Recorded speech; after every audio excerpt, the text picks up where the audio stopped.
Ashok Sharma, ex MLA, MLC और worker DAP. मैं आज गवर्नमेंट का शुक्रिया अदा करना चाहता हूं कि उन्होंने 6 तारीख के आर्डर में बहुत सारी चीफ इंजीनियर्स का यूरिसडिक्शन और सर्कल्स और डिवीज़न, सब डिवीज़न बनाए हैं। लेकिन ये सारा करते वक्त ग्राउंड रियलिटीज़ जो हैं वो पीछे रह गई हैं। अगर हम राजौरी ज़िला में सुंदरबनी का ज़िक्र करें तो सुंदरबनी मुनसिफ कोर्ट भी है, एडिशनल डिप्टी कमिश्नर का ऑफिस भी है और तमाम सब डिस्ट्रिक्ट हॉस्पिटल भी है। और ये 40 किलोमीटर जो है वो नौशहरा से दूर है। और इसका एरिया अगर हम देखें तो ऊना जो है वो 80 किलोमीटर पड़ता है।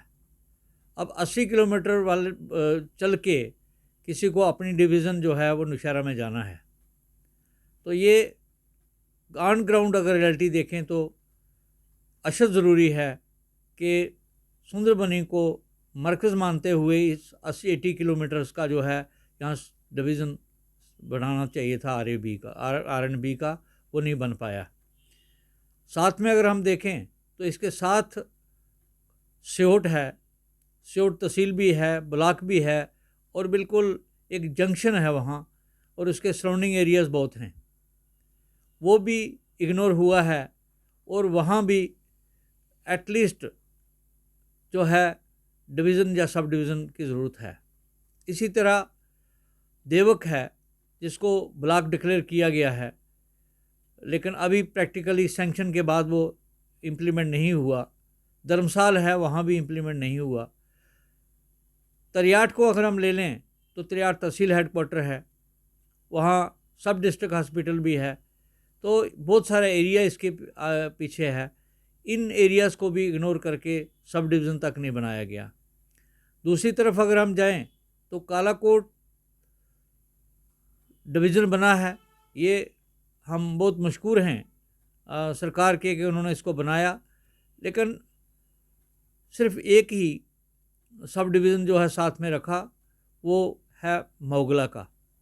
इससे ज़रूरी था कि इसके साथ जो है वो मथियानी को भी सब डिवीज़न रखते, क्योंकि मथियानी वहाँ से 20 किलोमीटर से ज़्यादा दूर है और पहाड़ी एरिया उसके पीछे बहुत एरिया कोटचुवाल तक जाता है। दूसरी तरफ हम देखें तो राजौरी से नौशहरा जो है वो 52 किलोमीटर है और बीच में कोई सब डिवीज़न नहीं है। चिंगस में एक सब डिवीज़न जो है अशद ज़रूरी है। अगली तरफ अगर हम जाते हैं तो नौशहरा राजौरी से अगर हम कालाकोट आएँ तो ये 42 किलोमीटर्स पड़ता है, लेकिन इसके पीछे अगर डांगरी और उसके बैकवर्ड एरिया को हम देखें तो दलोड़ी से और एरिया कंथोल और कई जगहों का एरिया जो पड़ता है वो सारे का सारा जो है कम से कम भी ये 60 किलोमीटर एरिया लंबा पड़ता है।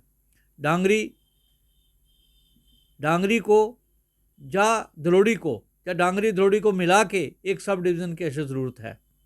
नौशहरा से अगर हम सुंदरबनी की तरफ आएँ तो उसके बीच में कोई सब डिवीज़न नहीं है, हालांकि बैरीपतन शहरी में तहसील पड़ती है और ये एरिया जहाँ सड़कों की बहुत ज़रूरत है वहाँ भी नहीं हुआ है। तो मेरी सरकार से आप के माध्यम से एक गुजारिश है, जो कि हम लिखित में भी लेफ्टिनेंट गवर्नर साहब को और आर.एन.बी. सेक्रेटरी साहब को और चीफ सेक्रेटरी साहब को देंगे, कि ये जो मैंने पॉइंट्स डिस्कस किए हैं कि सुंदरबनी को फौरी तौर पर इस आर्डर को मॉडिफाई करके जो विज़न बनाया जाए, सियोट, देवक, तरियाट, मथियानी, बैरीपतन शहरी, डांगरी दलोड़ी, चिंगस को जो है सब डिवीज़न जो हैं दिए जाए और वहाँ AW की पोस्ट क्रिएट की जाए। इसके साथ साथ मैं आज एक बात और कहना चाहता हूँ कि दुख से और अफसोस से कि ढांगरी जहां हम लोगों ने 6 लोग खोए थे, पिछले दिन एक जो इंजर्ड है वो जान बाक हो गया। ज़रूरत है कि सिक्योरिटी ग्रिड को बढ़ाया जाए। हमारी डिमांड हुई थी क्योंकि चौथे पे जब हम ढांगरी में गए थे, एक टीम जो श्री गुलाम नबी आज़ाद साहब ने भेजी थी, जिसमें RS चिब, जुल किशोर जी, मैं और बाकी साथी थे, हमने कैंडल मार्च करके राजौरी में और फिर बाद में तत्तापानी में, कालाकोट में, सुंदरबनी में और मुख्तलिफ जगहों पर उससे पहले जम्मू प्रेस क्लब में करके मांग की थी कि सिक्योरिटी ग्रिड बढ़ाया जाए, BDCs को स्ट्रेंथन किया जाए, SOGs को रिवाइव किया जाए, जिन लोगों के पास लाइसेंस हैं वो रिन्यू नहीं हो रहे वो रिन्यू किए जाएं, और नए नौजवान जो चाहते हैं इस देश की सेवा करना, उनको प्राइवेट लाइसेंस भी इशू किए जाएं, और साथ साथ में जो पिकट्स, सिक्योरिटी पिकट्स पहले हटाई गई हैं, उनको वापस रिवाइव किया जाए। शुक्रिया।